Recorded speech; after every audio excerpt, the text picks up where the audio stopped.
Come in, come in. What's up, buddy? How we doing? Good, how you doing? Doing well. Where you off to? Going to Park Slope, Brooklyn, Sure. 8th Avenue in Berkeley. What is this, a camera over here? Yeah. You want to be on a YouTube video? Seriously? Yeah, why not? What is this, like taxi cab confessions? Well, yeah, we're not gonna touch each other. I'm sorry, man. You look like a good-looking guy, but I'm not going for that. That's okay. You're an attractive man yourself, but you're not my type. Good. How are you? What's your name? Nick, how about you? Nick, I'm Joe. Pleasure to meet you. Nice to meet you, Joe. That's cool, man. Yeah. So the reason why I have the camera is because I'm talking to people about crypto in the car. Get out of here. Yeah. Well, that's perfect. You into crypto? I am. I'm more into NFTs as a designer and a creator of a couple of NFT projects. But of course, Ethereum and Polygon and Bitcoin. I'd love to talk about it. All right, let me ask you a question, dude. Sure. Give me the definition of an NFT. Your definition. Well, NFT stands for non-fungible token. I like to think of them as limited digital assets. The way I explain NFTs to people is I say that just imagine if you like to collect baseball cards. Well, these are essentially digital trading cards, not necessarily baseball, but they're secured on the blockchain and they can be verified and bought and sold, and you never have to worry about creasing the corners. So that's what I think of when I think of NFTs. I think of limited digital assets. Okay. You want to hear my definition? Absolutely. It's a digital proof of ownership, or a digital proof. Yeah, pretty much a digital proof of ownership. The reason why I put it that way is because you see that car over there? Sure. I could buy that car and they could give me the receipt as an NFT. So it could be digital, but it can also be in the real world. Now, we're not getting there with the real world yet, but oh, we are. Well, it's not there. It's not necessarily there. Why? What are you doing? Well, so again, my name is Joe. I'm the founder of 2 NFT projects so far. The first one is called the Miners Club. Those are crypto credit cards. We reimagined the history of the credit card industry through NFTs as artistic recreations. Those are, say, instead of Visa, they're Ether.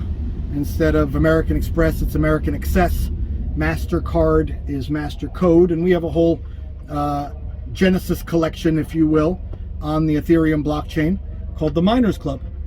Next, we just dropped something called Off-Chain Monkey, which is a derivative of one of the best and most respected NFT communities in the world called Off-Chain Monkey, which is an on-chain NFT collection created in a single transaction on the Polygon blockchain. And we just launched last week, and the collectibles are available on OpenSea, Off-Chain Monkey. But we are, so a friend of mine has this incredible collection of Playboy magazine covers that hung in the Playboy clubs here in New York City in the 1960s, 70s, and 80s. He worked at the Playboy Club in 1985 and 86, the last Playboy Club. And when the Playboy Club closed, the original artwork was put in storage, and my friend has them. So we are actually creating an NFT collection of 21 NFTs. Each one of them represents one of the framed magazine covers that hung in both Playboy clubs in New York City in 1970s and 80s.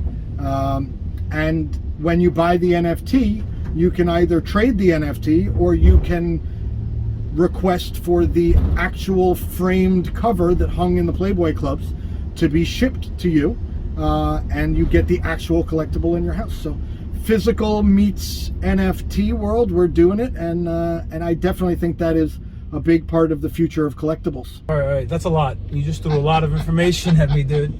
Let's go back to what the hell's an off-chain monkey? Well, Off-Chain Monkey is a collection of NFTs that I designed. I took the on-chain monkey contract, which is in the public sphere, and I rewrote the contract to create a new NFT collection as a derivative of on-chain monkey.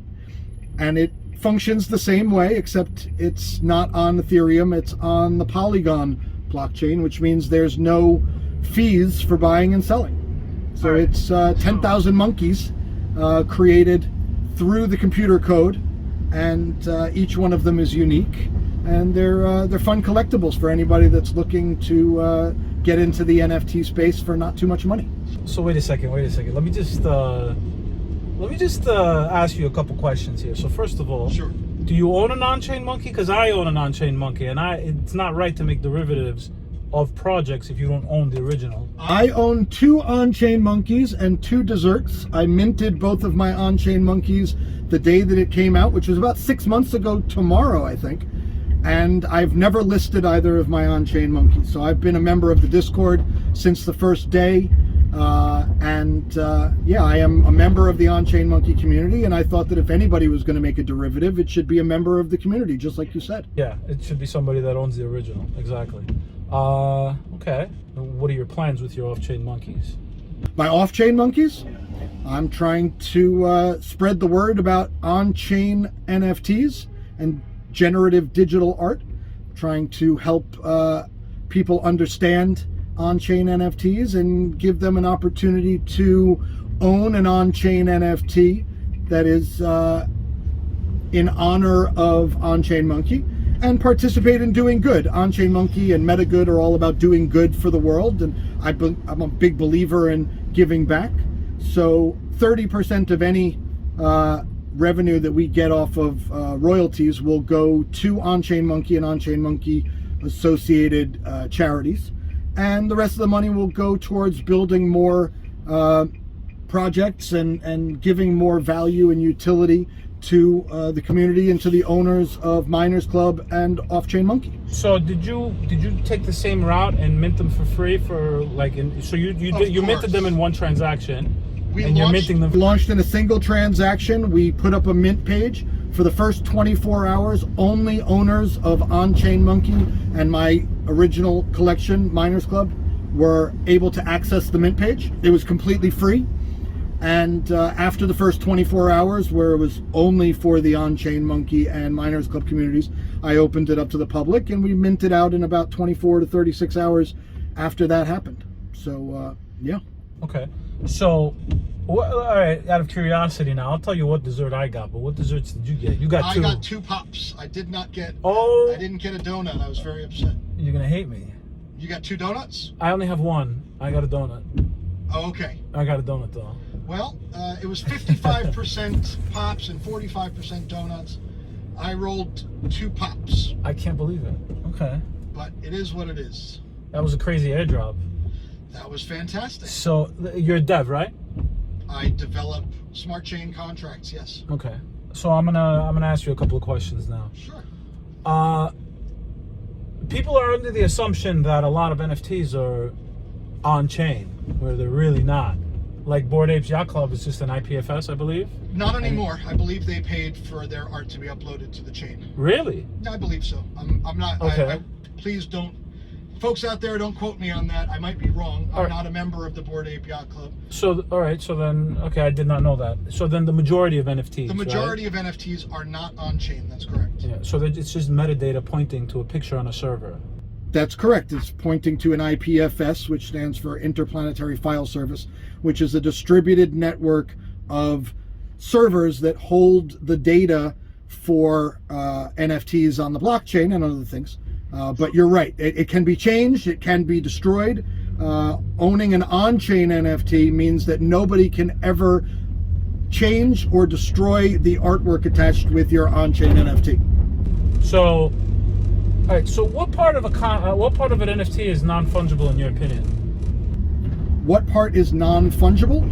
Well, I like to use the Coca-Cola analogy. Nothing is truly fungible in this world. We talk about dollar bills being interchangeable. $1 bill, any $1 bill is fine. It doesn't matter which $1 bill you have. Same thing with cans of Coca-Cola. If you go into a restaurant or a pizza place and you want to get a can of Coke with your food, you don't care which can of Coke they give you. They're all the same as far as you're concerned. In truth, they are all individually different, but for the most part, they basically function as being identical. An NFT can be made where they're like a music NFT, and I'm a big believer in NFTs for music. I think that the music industry is going to be revolutionized by the NFT industry. But you can release a single off of your new album as an NFT, and you can release 100 editions or copies of that. The only difference between them would be the serial number. Do you own number 1, or do you own number 10, or do you own number 99? Okay, but all right, let's hold on. The question was, what part of an NFT do you believe is non-fungible? There is a part. Well, the part that is non-fungible is the token ID itself and the combination of attributes or traits assigned to that token. So what about the person that created the smart contract, or the wallet that created the smart contract? Well, that wallet is the owner of the project itself, and if the owner of the project chooses to collect a percentage of secondary sales as royalties. What I'm trying to tell you is the portion of the smart contract Yep. that's non-fungible Yep. is the person that created the smart contract. That's why I call an NFT a proof of digital ownership, because Okay. it's proven that that person or that entity created the smart contract. As you said earlier, the data on-chain can be changed. It's actually dynamic. Not only that, the holder is dynamic too. It has to be able to change. Sure. So, like, and look, I have these conversations every day. Believe it or not, all day, every day, I have these conversations with people, and I've done a lot of research. And I love this. I don't get to talk to too many people in person about NFTs. So, and I'm a very deceiving cab driver. I like driving a cab. I could go out and, like, yeah, I haven't even bothered to look for a corporate job. I actually like driving a cab. So I have a computer science degree, by the way. Okay. Yeah. So Well, you're clearly very well educated on this topic. yeah, well, I had to do a lot of research. So here's the deal. The portion that's not, and this is all within my opinion because it changes, but the more I read, the more I try and explain this stuff to people, the more I realize it has to be simplified in a certain way, and people have to understand what they're really getting into. Because, like, I'm sure you see what's going on with the entire space and everything. So, and a lot of people believe that because they have an NFT, it's actually on-chain and the files, and like it can't be changed. No, all of that can be changed. Everything on an NFT can be changed except for where the NFT was minted. Who minted that NFT? What entity minted that NFT? Am I wrong here? Well, I mean, I think a little bit. Not to say that you're wrong, Yeah, no, it's fine. but you know, when you have an on-chain NFT, you cannot change the properties of that NFT. Your on-chain monkey, or we got to get you an off-chain monkey too. Those characteristics, the color of the fur, the assigned hat that you have, whether or not you have earring or not have an earring, those cannot be changed. Those are locked into your individual token and cannot be changed. But those are the ones that are on chain. But That's the ones correct. on IPFS can be changed. Absolutely. Any other any NFT that is not fully on chain can have the attributes and the art changed, and sometimes that's the point, and sometimes it's not a good thing. There was a great story. I don't know the name of the collection, but somebody made a collection and sold out, and then the next day they changed the data on the IPFS and left everybody with an identical NFT of just a pile of bones and ashes. Really? Yeah, So he pretty much told them I robbed you. 100%. And they said, well, we want our money back. And the person said, nope, I was teaching you all a lesson. The money is mine. Yeah. So that's an example of how an NFT can be launched using traditional IPFS file storage and not being on chain, and then somebody can mess with the data and make your NFT no longer what it was in the beginning. I can give you another example. Okay. There was a project. It was a very popular project. It's called Crypto Chicks. I've heard of crypto. Okay. checks. They have their own other things. We're going to talk technicals here. I don't care about everything else. But what do you call it? Somebody stole a crypto chick from one of their holders. right? And she ended up, well, she proved it somehow. I don't know how she proved it to them. But the devs, or the people that are involved in crypto checks, they changed the IPFS to say this NFT was stolen, and you can't even see the NFT. It's just a black screen, and it says this NFT was stolen. Ah, look at that. Yeah. Unfortunately, On-Chain Monkey wouldn't be able to do that if someone stole your On-Chain Monkey. You know, I'm not 100% sure about that. I'll be honest with you. I am. I believe, you're sure? I wrote the contract. I rewrote the contract. Okay. I studied that contract for weeks. I tore it apart. I understand how the contract works. So I've never actually coded anything in Solidity or anything like that. I haven't coded an NFT. I literally graduated from school last May, and I had to drive a cab afterwards. I had to get out of the house. I hear you. So yeah, I actually have to catch up with Solidity. I took a little crash course to learn like the basic characteristics.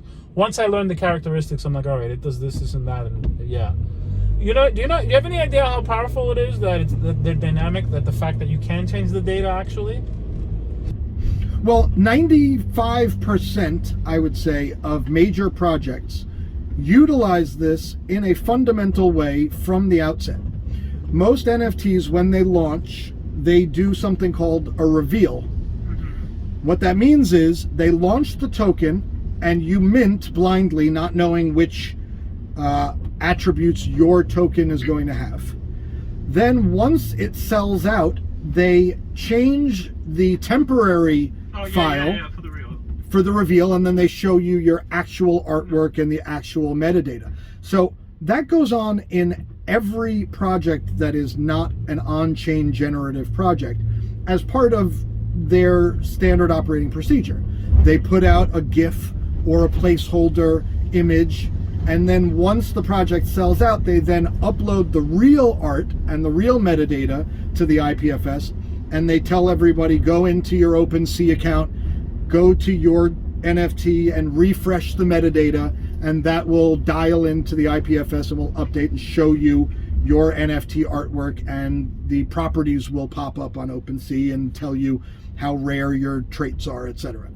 So that gets used on a daily basis. So I'm talking about much bigger pictures here. Much bigger pictures. So let's just say in the future, right, crypto is accepted and it's widely accepted. We're talking about government-wise and all that. Why wouldn't New York State, because we're in New York, I'm going to use them as an example, create a smart contract and put my license on that smart contract? And then if I need to change my picture or I need to change my address and all that, the metadata can be changed on that license, and they send me my license in my wallet. Not only that, you know how a crypto wallet works, right? Sure. So your seed phrase is actually your crypto wallet. Right. All right. Instead of stuff like that, obviously it has to be a privacy chain that has to be built for all of this, but stuff like that, instead of having a 12-word seed phrase where if you lose it, it's gone forever, you do something like a thumbprint. You attach it to a thumbprint or a retina eye or something. You can pretty much have access to anything at any time, whenever you want. Think about it.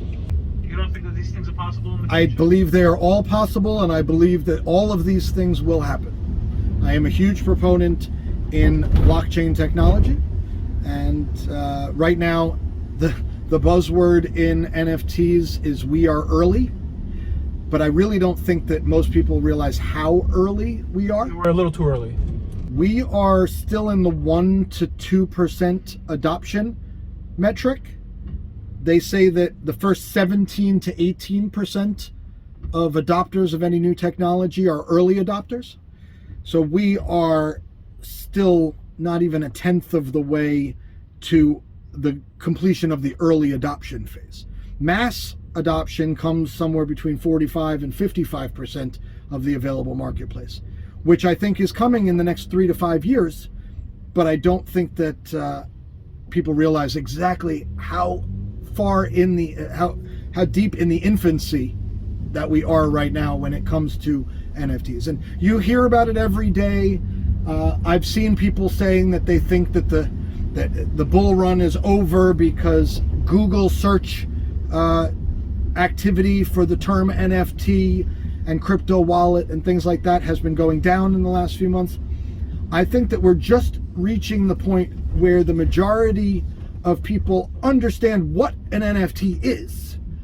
They haven't started getting involved in them yet and interacting with them on a daily basis, but I think the search term usage is going down because it's become something that you really can't escape. You have no idea. When I ask somebody what they think an NFT is, the majority of the answers I get, it's a picture, or it's art, or it's this. I literally tell them, you've bastardized the text. It's not anything of what you just said it is, you know? I mean, it can be that, but it's really not that down to its core. Right. My problem is, here's the deal. There's a couple of things that are in the middle of happening. First of all, there was an article last week, I believe. The SEC is going to start looking into NFTs. Yes. Number one, we'll circle back to that. Number two, we're way too early. Why? Because there's going to be a lot of projects that aren't going to exist. I'm not saying all of them, and I'm not going to give a percentage, but in 5 years from now, there's going to be a lot of projects that don't exist. 99. Yeah, you want to throw that 99 number? Probably. It depends. I don't know how many projects there are out there in general. Every day, thousands of people are creating their first NFT. I don't know if that's 2, 3, 4, 5,000. I don't know what the number is, but multiple thousand people around the planet. We're talking about a planet of 7 billion people. A couple of thousand people are creating an NFT for the first time. I had 2 friends of mine yesterday text me and say, "Hey, I created my first NFT. What do I do with it now?" And I said, "Well, nothing." Probably nothing. Yeah. But I look at it like I look at the internet, and shout out to Gary Vaynerchuk and VaynerMedia. Gary has been just an incredible resource. While I'm giving shout outs, let me give a shout out to Hashlips, Daniel. He is the #1 YouTuber for instructional videos on NFTs. He is, the #1 utility YouTuber for the NFT space, teaching you how to buy, how to mint, how to sell, how to collect, how to market, how to create, anything and everything. Daniel, aka Hashlips, has been right there for me, and a number of other resources. But he has really been, leaps and bounds ahead of everybody else in terms of how well he does the job. But Gary Vaynerchuk will tell you that 99% of NFT collections and projects will go to zero in the future. I think Daniel has said something similar. But the fact of the matter is that the same thing happened with the internet and the .com industry. In the beginning, there were, all of these startups, and most of them didn't work. But did that mean that the .com industry, the internet, was a failure? Of course not. Look at the top 10 companies that exist in the world today. How many of them are .com companies? You look at Amazon, you look at Facebook. These are internet companies. Mm-hmm. And just because 99% of something fails doesn't mean that the industry as a whole is not a massive success. Thereby, I do believe that 99% of NFTs won't be worth anything in the future, but that's just a matter of large numbers. When you look at thousands and thousands and thousands and thousands and thousands of anything being created, only a small percentage of them are going to rise to the top. How many people play in the NBA versus how many people play high school basketball? As things get closer to the pinnacle, things get smaller and the company gets rarer. But that's the natural process of selecting quality out of quantity.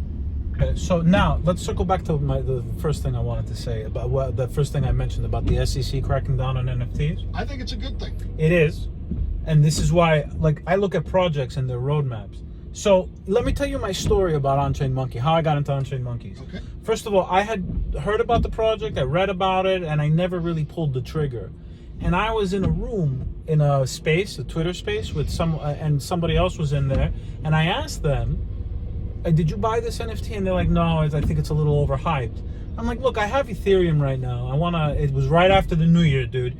I made sure it was right after the New Year. I'm like, I have Ethereum I want to get rid of." I go to her, and I'm like, "What do you think I should get?" And she literally mentioned On-Chain Monkey to me. And I'm like, you know what? I don't know why I haven't pulled the trigger on it. And let me tell you why I even was interested. It's free. It was a free mint. Yes. Okay. That was the big one for me. Now the SEC, now they got themselves out of certain things with the SEC. I looked at their roadmap. Their roadmap was amazing. Amazing. You know why? Because it's just a piece of art.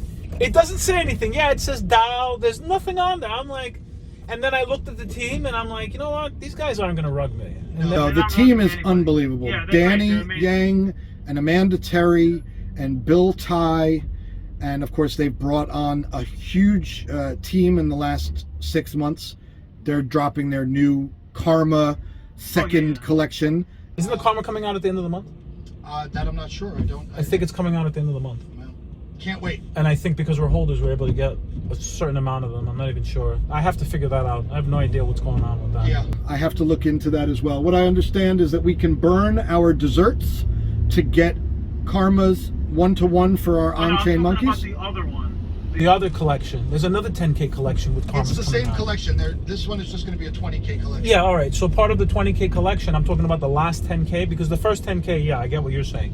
But the last 10K, we're going to have rights to get 2 or 3 of them. I didn't know that. That's cool. I believe so. I'm not sure. They haven't released any information. I'm actually very excited. I want to see what that's going to be all about. Yeah. But yeah, no. So you're going to eat your dessert. You're actually going to burn your dessert. Yes. I don't know what I'm going to do, man. I might just hold out and see what happens.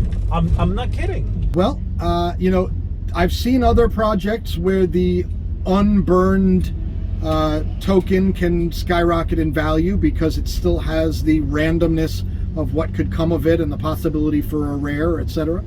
I don't know. I just I like the art. Oh yeah, I really like the art. I really want a karma version of my on-chain monkey, for sure.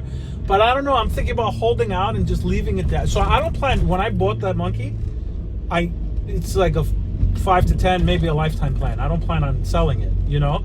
So I'm thinking about just leaving my donut there and let it hang for people to watch, and that's it. Just to see what kind of things, what's gonna come of it at the end. But yeah, no, I don't know what I'm gonna do about all that. So Well, it's fun. tell me about your project. What are your goals with the off-chain monkeys? The Miners Club, you threw you threw a lot of information at me, dude. Like, it's like there's 3 projects now. Like, what's going on? Like, okay, like how are you doing 3 projects all at the same time? Well, it's all one project. Oh, it's all one project. All right, so tell me about your off-chain monkeys. Sure. What's your goals with that? I don't want to hear roadmap. I don't want to hear no promises, nothing.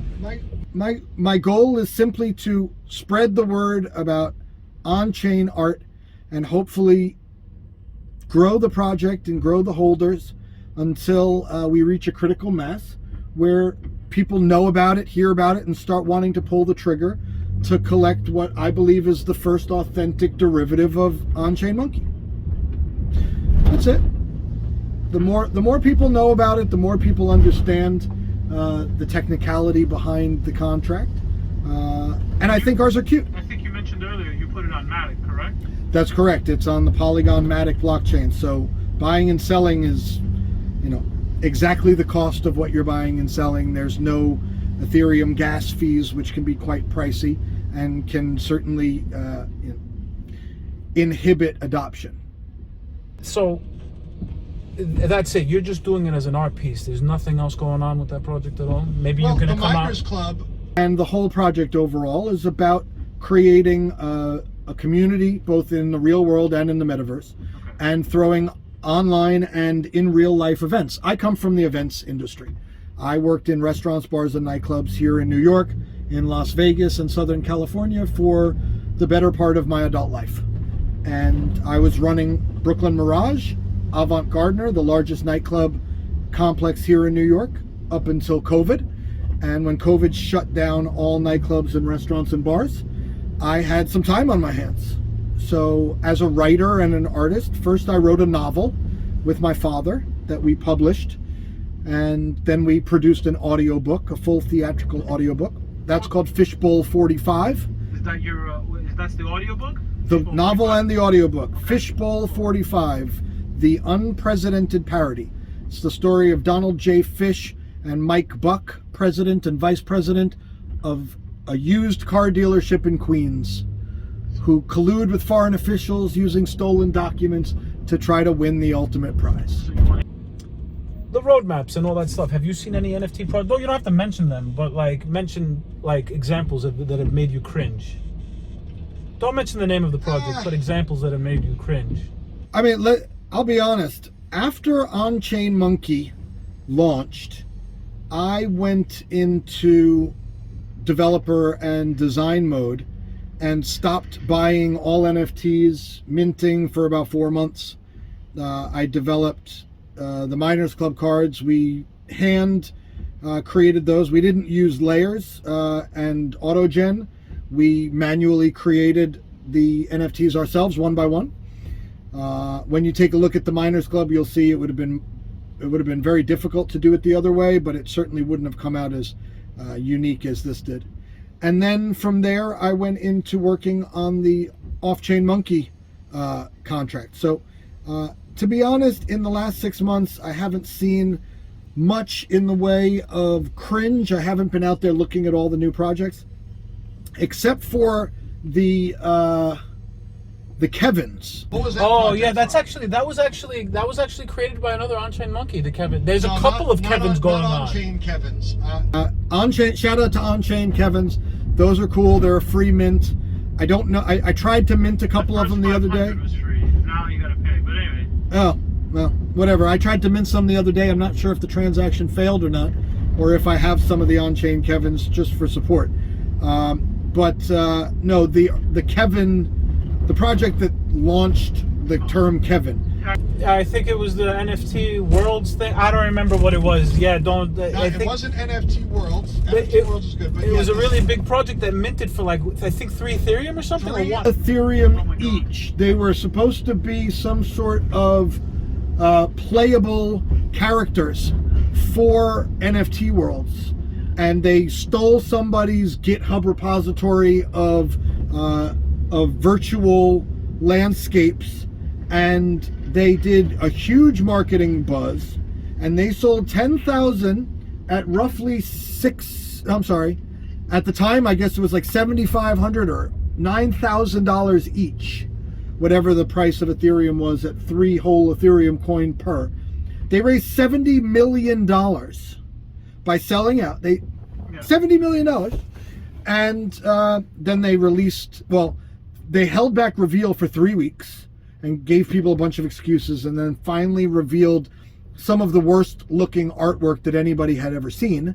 And of course, it was a huge, scandal in terms of, my God, you guys, you took $70 million of people's money and you delivered garbage.